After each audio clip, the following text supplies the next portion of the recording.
আজ বাংলাদেশ জামাতে ইসলামীর সর্বোচ্চ দায়িত্বে যিনি আছেন ডাক্তার শফিকুর রহমানের দিকে আপনি তাকান।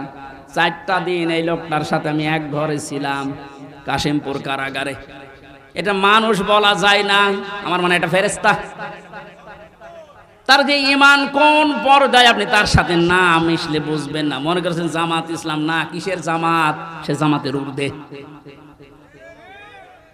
লোকটাকে আমি একদিন বলছি, স্যার আমি তো 3 বছর আছি, আমিও যোগাযোগ বিচ্ছিন্ন, ওইভাবে বলতে পারি না, আমারে দেয় না। আমার আর মাওলানা মামুনুল হকের কল মোবাইল দিত না, অন্য সবাইকে দেয়, আমাদের দেয় না। হেফাজতের আরো যারা আলেম ছিল তাদের দিত না। ওনাকে দেওয়ার পরেই দেখলাম 4 তলায় দিয়েছে।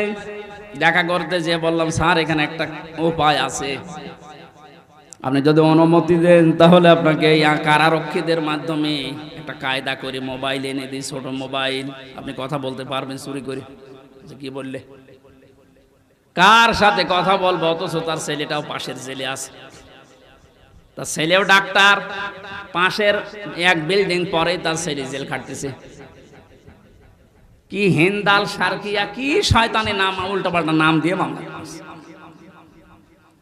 তার স্ত্রী অসুস্থ হয়ে পড়ে আছে, সে যে একটু খবর নেওয়ার জন্যে, না কার সাথে কথা বলবো, আমারে বলছে, হামজা আমি সবাইকে, আমার দল সহ সবাইকে আমি আল্লাহর কাছে দিয়ে এসেছি। এই কঠিন মুহূর্তে এই কথা মুখ দিয়ে বের হওয়া, আপনি মনে করছেন এ আর কি? আপনি জায়গা মতো জানতো,